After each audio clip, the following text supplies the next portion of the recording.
आज के इस वीडियो में अपन जिस क्वेश्चंस के बारे में डिस्कस करने वाले हैं वो आपके पास जेईई मेंस के 29 जन 2025 के शिफ्ट फर्स्ट का क्वेश्चन है, जैसा कि आप लोग देख पा रहे हैं।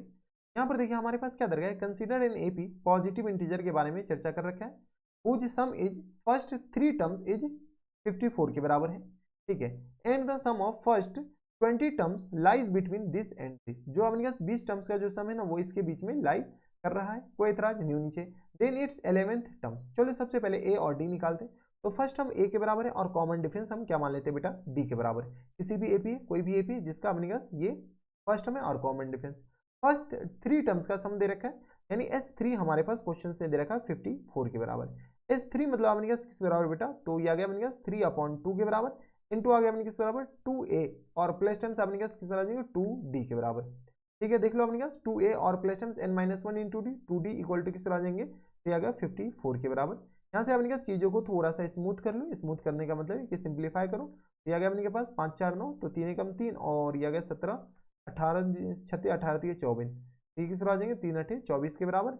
और ये दो अपने पास कॉमन लेकर कैंसिल आउट कर दो, तो a plus d equal to किस तरह आ जाएंगे बेटा 18 के बराबर। देखो a और d हमारे पास 18 है और क्वेश्चन में क्या बोला गया बेटा, क्वेश्चन से बोला गया कि अपने पास फर्स्ट पॉजिटिव इंटीजर, अपने पास ये सारे इंटीजर है। जब बेटा ये इंटीजर है, पॉजिटिव इंटीजर है, तो हमारे पास a कॉमा डी ये भी अपने पास क्या होनी चाहिए, इंटीजर होनी चाहिए, उसके बाद ही इंटीजर आएगा। यानी तो अगर a अपने पास फ्रैक्शन में हुआ तो कभी इंटीजर भी आएगा कभी नहीं भी आएगा, तो इसलिए a और d को अपने पास इंटीजर होना पड़ेगा।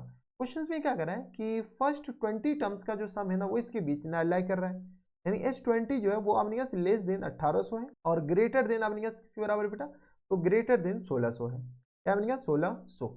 ठीक है, यहाँ से अपने पास S20 का सम निकाल लेते हैं, तो 20/2 के बराबर और यहाँ से आ गया अपने पास 2a और plus terms n-1 into D, तो यानी आ गया 19d के बराबर।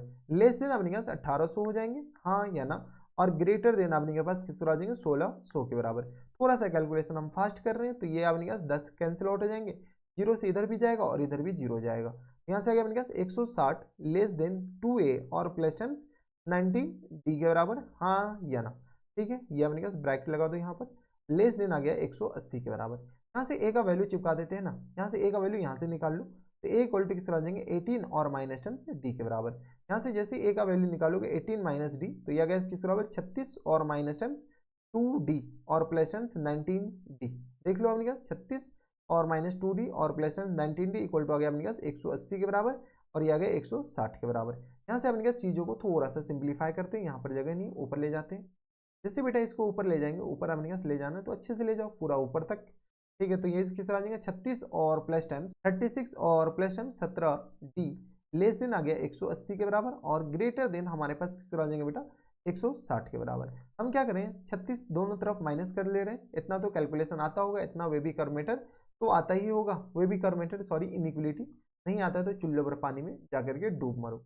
यहाँ से आ गया अपने पास 180 और माइनस टाइम्स अपने पास कितना आ जाएगा 36, तो ये किस तरह आ जाएंगे 144 के बराबर, हाँ या ना। और लेस देन अपने पास बता तो 160, तो यहाँ से आ गया अपने पास 160 में से 36 घटा दो, 160 और माइनस टर्म्स 36। वीडियो ज़्यादा लंबा हो जाएगा इसलिए हम इसका यूज़ कर रहे हैं कैलकुलेटर का, और कोई बड़ी बात नहीं है, इतना तो अपने पास सी समझ तो गए ही होंगे। ठीक है, तो यहाँ से अपने पास स्मॉल डी किस तरह आ जाएंगे, तो 144 में से अपने पास 144 को 17 से डिवाइड कर दो, 124 को पहले 17 से डिवाइड करो, तो यहाँ से अपने पास 17 से डिवाइड करो तो किस तरह आ जाएंगे, तो ग्रेटर देन 7.29 के बराबर और ये लेस देन अपने किस तरह आ जाएंगे, तो 144 को अपने पास किससे डिवाइड कर दो, तो डिवाइडेड बाई 17। जैसे अपने पास 17 से डिवाइड करोगे तो किस तरह आ जाएंगे 8.47 के बराबर। अब देखो यहाँ से हमारे पास ये जो डी है वो अपने पास 8 से ज़्यादा होनी चाहिए और 7 से कम होनी चाहिए। तो बता तो 8 से ज़्यादा और 7 से कम में इसमें इंटीजर कौन सा फंस रहा है, सिर्फ और सिर्फ 8 आ रहा है, तो हमारे पास डी आ गया किसके बराबर 8 के बराबर। जैसे हमारे पास डी आ गया 8 के बराबर, ए आ गया, बताओ तो अपने पास ए किसके बराबर है, तो ए हमारे पास यहाँ से किस बराबर हो जाएंगे, तो ए आ गया अपने पास 18, ये 10 के बराबर हो जाएंगे। जैसे अपने पास ए आ गया डी आ गया, क्वेश्चन में 11 बोल रखा है, तो चलो अपने पास ये तो ऐसी लल्लू सा सवाल हो गया। ए 11 किस बराबर हो जाएंगे बेटा, ए 11 आ गया अपने पास ए प्लस 10 डी के बराबर, हाँ क्या ना, ए प्लस 10 डी, ए आ गया अपने पास 10 के बराबर और 10 यानी आ गया अपने पास 80 के बराबर, यानी हमारा जो आंसर हो जाएंगे 90 के बराबर। अब देख लो 90 कौन से ऑप्शन में, 90 हमारे पास ऑप्शन नंबर बी में दे रखा है, यानी ऑप्शन नंबर बी में बी हमारा फुल एंड फाइनल आंसर हो जाएंगे। देखो यहाँ पर अपने पास चीज़ें थोड़ी सी कॉम्प्लिकेटेड तब होती है, यहाँ पर डी हमारे पास 2 आता।